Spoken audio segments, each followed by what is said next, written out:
Beyond Netero is immortal, but not in a good way, if indeed there is a good way. Beyond is an unknown quantity in most respects, so unknown that even his existence was shrouded from the Hunter Association, despite the fact that he is already at least a 70-year-old man who has been entrenched in global politics for the last 50 years. And given that Beyond is now at least 70, if you're wondering how old Isaac is, the really sad answer is that we don't know. Conservatively speaking, he was at least 110 years old when he died, but that number could easily be 150, 200, 300, or even more. He was an Nen master, so he was able to employ and conserve his life force to live longer than normal humans. But also, he went to the Dark Continent. And after returning, Isaac Netero experienced unnaturally long life even for a Nen master, which has led many to speculate that he found nitro rice or a similar life-extending substance on the continent. And his son Beyond did something similar. However, his solution was much more sinister than just nomming on delicious rices. Bizarrely enough, Beyond was a key member of one of the few recorded Dark Continent expeditions, which occurred 50 years ago and was undertaken by the Kukanyu kingdom. Now, if you've never heard of that kingdom, just don't worry, I've got you covered. This kingdom was actually the genesis of the story because it was the site of the 287th Hunter exam, featuring all of your favorites like Gon, Killua, the Bedoro guy that Killua killed, and for some reason in the 1999 anime only, a girl named Anita whose father was a drug dealer. Yeah, good times. Anyway, the Kukanyu kingdom was a member of the V5, which means it was one of the top 5 best kingdom places. So they had lots of money, lots of power, and lots of influence. And deciding that they wanted more of all 3 of those things, they invested in an excursion to the Dark Continent, employing Beyond Netero to lead their expedition team. This was because by this time, Beyond was somehow recognized as one of the world's foremost experts on Dark Continent travel, meaning that either this was not Beyond's first expedition, and that he was some sort of notorious serial continental offender, or it means that he was just the most well-versed in all of the available literature. That and he probably heard some stories from his father who went at least twice. Maybe one of those times was even with Beyond. Yeah, maybe Isaac Netero was such a terrible father that he took his son to the Dark Continent. I don't put it past him. Also, this video is sponsored by Mecharena, the game featuring teams of giant robots pew-pewing each other into oblivion. And what is not to love about blowing stuff up with friends? Nothing, that's what. Nothing is to not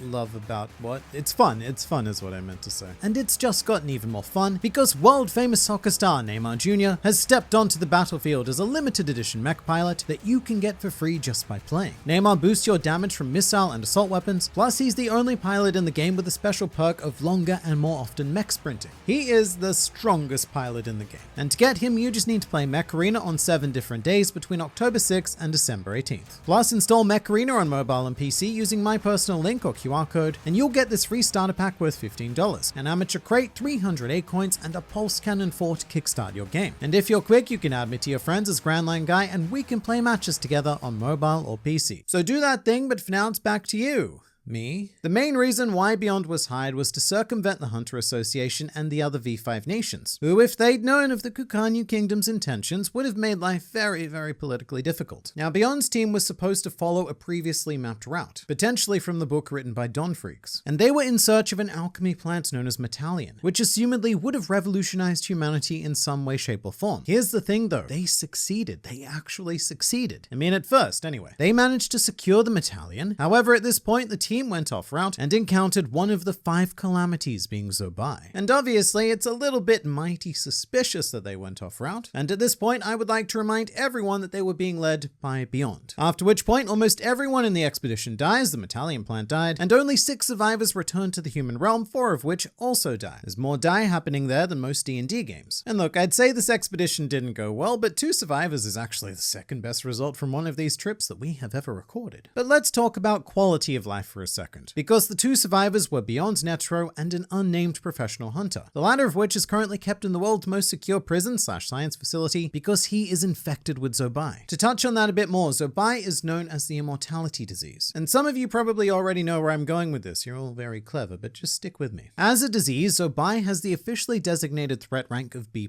meaning that the human world considers this more of a problem than they did the Chimera ants. You know, the ones who almost eradicated all of humanity, those Chimera ants. But Zobai Zobai is a very picky condition, and despite being named the immortality disease, it killed the vast majority of the people it infected. The unnamed hunter who returned from the Dark Continent is the only official survivor carrying Zobai, which has since transformed him into this immortal zombie-style thing. According to officials, this hunter is, quote, no longer human, and has been self-sustaining for the last 50 years. It physically cannot die. It just lingers on and on and on, being referred to as endless despair disguised as hope. The question we now need to ask is how Beyond Netero avoided being infected with Zobai, and the answer is that he almost certainly didn't. Again, Zobai is very demanding of its host. Those who aren't strong enough to contain it die shortly thereafter, and those that are strong enough never die no matter how longly thereafter. But they do lose their sense of humanity and become more akin to something of a wild animal. That's because that unnamed hunter still wasn't strong enough. What would happen if Zobai infected a world-class Nen user? Someone who was powerful enough not only to contain it, but also to incorporate it into them, rather than the other way around. That is what I propose happened in the case of Beyond Netero. And that's why his most famous line in the series is, "I'll wait as long as it takes." Because time isn't a big problem to the person with the immortality disease. And again, he is already at least 70 years old. And that assumes that he was only 20 when he was considered a global Dark Continent expert. He could be pushing 80, even 90s. Maybe he's even gone the full century by now. And if I was around that age, I'm not sure that I'd have the luxury of patience to enact my master plans. And the Hunter x Hunter world is no different to reality in that regard. Non-Nen users have a very standard human lifespan, and even amongst Nen masters, we have very few elderly examples to call on. But Beyond with the immortality disease has no such concern for time. Whenever it happens, that's great, so long as it does happen. However, in regards to the happening, there was one big problem. After the Zobai expedition, Beyond's father, Isaac Netero, forbade Beyond from traveling to the Dark Continent until after his death, which is, well, it's a little problematic when your father has also been to the Dark Continent and may have also discovered a cure for mortality. Isaac Netero was not going to die from natural causes, at least not anytime soon. And he was one of, if not the most powerful human in all of the hunting-based history. So murdering him isn't exactly an easy task, and that's why it took Beyond 50 years to accomplish it. Being the rather inquisitive lad he was, I believe that Zobai was not the only calamity that Beyond uncovered. My belief is that he also found a chimera ant, or ants plural, and like any good son going on a holiday, he brought his father home a valuable souvenir. If you want to know more about this, I have a video about how Beyond and Pariston engineered the chimera ant crisis as a plot to kill Isaac. But for the purposes of this video, it's just important to know that the ant queen was spliced with human DNA and dropped off at just the right place at just the right time to do all of the anti-stuff. But Beyond had more to accomplish in the next half a century than simply breeding deadly Nen ants, because Netero's death alone was not the only prerequisite to his Dark Continent journey. What Beyond also needed were the resources to conduct it, and also a bit of a sneaky political loophole. Because another side effect of Beyond's journey was that Isaac Netero successfully convinced the V5 to ban Dark Continent travel entirely, which was agreed upon in writing by all global nations, whether they were part of the V5 or not. So if a nation were to do something like, say, break that agreement, then that would be cause for war. That's okay though, because Beyond is a very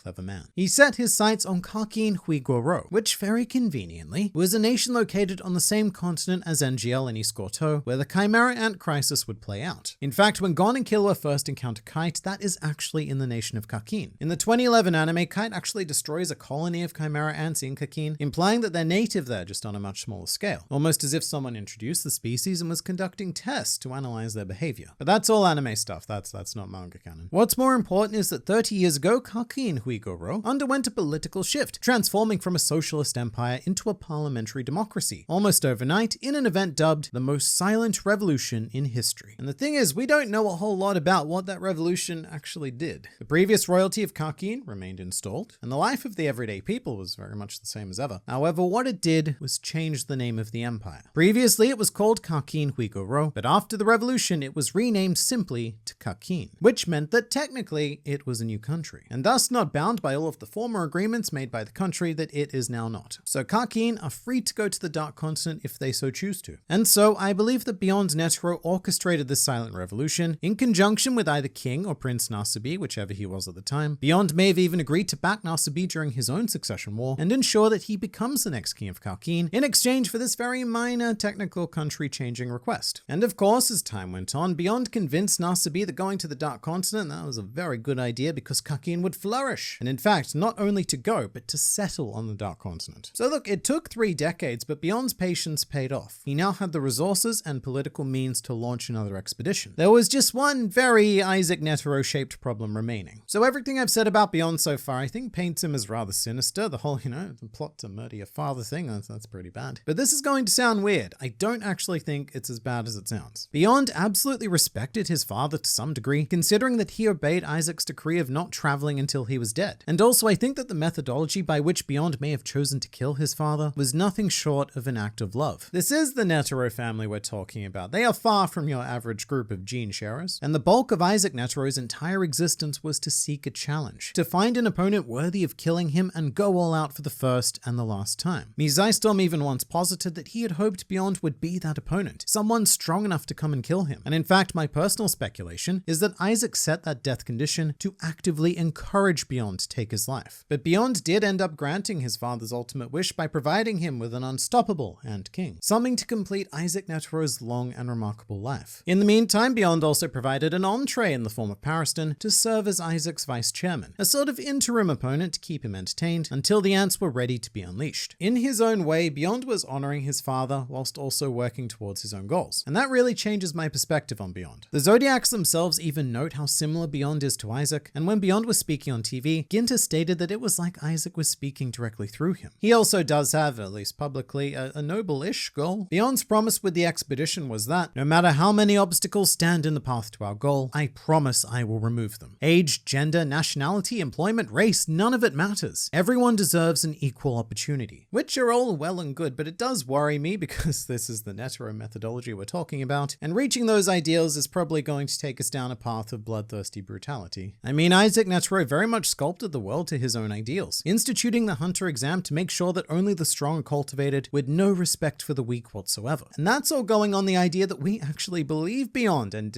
look, I don't think I do. However, we're really only halfway through this plan. Because yes, Beyond has orchestrated everything he needs to make the journey to the Dark Continent, but the actual expedition itself is an entirely different story. A story that is heavily hindered by the narrative presence of the Hunter Association and the V5 nations and even the Kakin Empire itself. And this is where the current succession war plays a big role. Beyond Netero spent a lot of time in Kakin, and with Nasabi in particular, so there is no chance that he was unaware of the succession war. And in fact, he may have even encouraged it to take place on the journey, to make sure that he can cause as much chaos and casualties before the ship lands, thus making his escape much easier. But this extends to all elements of the Kakin Empire, because the succession war is only happening on the upper deck. Below, we also have the chaos spreading via Morena, who has declared war on her opposing mafia factions. Morena, by the way, came into power shortly before the expedition set sail, so that's convenient, to say the least. I think that Beyond is true to his name and is a puppet master beyond our current comprehension. He has manipulated every facet of the Kakin Empire, sparked the V5 to act, effectively employed the Hunter Association to safely escort him to the Dark Continent, and hey, maybe he even goaded the Phantom Troop aboard by making a big public deal about all of the riches and stuff available. And again, this is still only the first half of the plan. Who knows what Beyond has in store once he actually lands on the continent, but the one thing we do know is that he's in no rush, and I guess we'll just have to wait as long as it takes.